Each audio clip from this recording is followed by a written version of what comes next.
नमस्कार दोस्तों। आज की कहानी है मांस खाने वाला शैतान। तो आइए शुरू करते हैं। मेरे मामा जी की लड़की की शादी थी। शादी गांव में थी।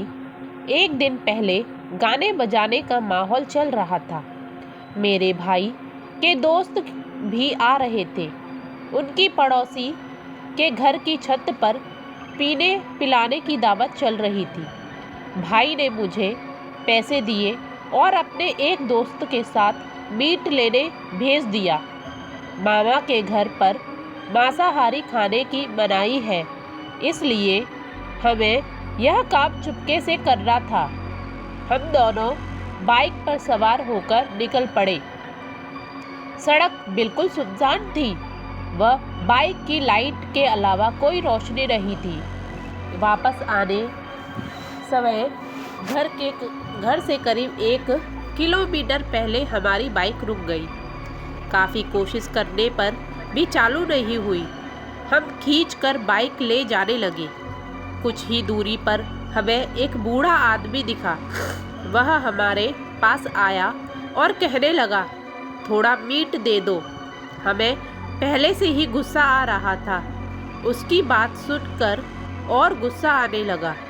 भाई ने दोस्त ने चिढ़कर कहा, तेरे बाप ने खाया है कभी मीट? चल भाग यहाँ से। आदमी ने फिर से मीट मांगा, मगर हमने उसे धमकाकर भगा दिया। घर पहुंचकर मैंने भाई को मीट पकड़ा दिया और नाच गाने वाले कमरे में चला गया। वहां जाकर देखा तो नाच गाना बंद हो गया था। सब लोग दीदी को घेर कर खड़े थे। दीदी अजीब सी हरकतें कर रही थी और कह रही थी, मुझे मीट खाना है। दीदी ने जिंदगी में कभी मीट नहीं खाया था। सबको समझ आ रहा था कि ये भूत प्रेत का चक्कर है। मामा ने दीदी को जोर से 2 थप्पड़ मारे। दीदी ठीक हो गई, मगर मामा जी अजीब सी हरकतें करने लगे। ये सिलसिला चलता रहा। भूत एक को छोड़ता तो दूसरे पर लग जाता। सब भूत को समझाने लगे कि यह घर के लोग मांस मछली छूते नहीं हैं। पर भूत ने बताया कि इस घर के कुछ लोग ने मीट मंगाया है और मेरे मांगने पर मुझे नहीं दिया। ये सुनकर कुछ बात मेरे समझ में आने लगी। मैं भागकर भाई के पास गया और घर और रास्ते पर हुई घटना के बारे में बताया। मैंने वहां से मीट का एक टुकड़ा उठाया और चल दिया।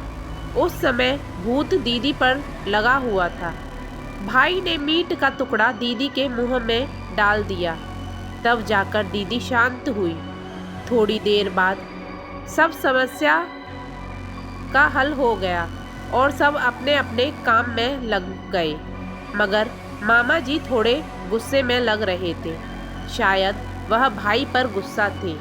तो भाइयों और बहनों, आज की कहानी आपको कैसी लगी? ये रियल कहानी है। अगर आपको ये पसंद आई हो तो मेरे चैनल को सब्सक्राइब करिए और मेरी वीडियो को लाइक और शेयर करिए। Thank you so much.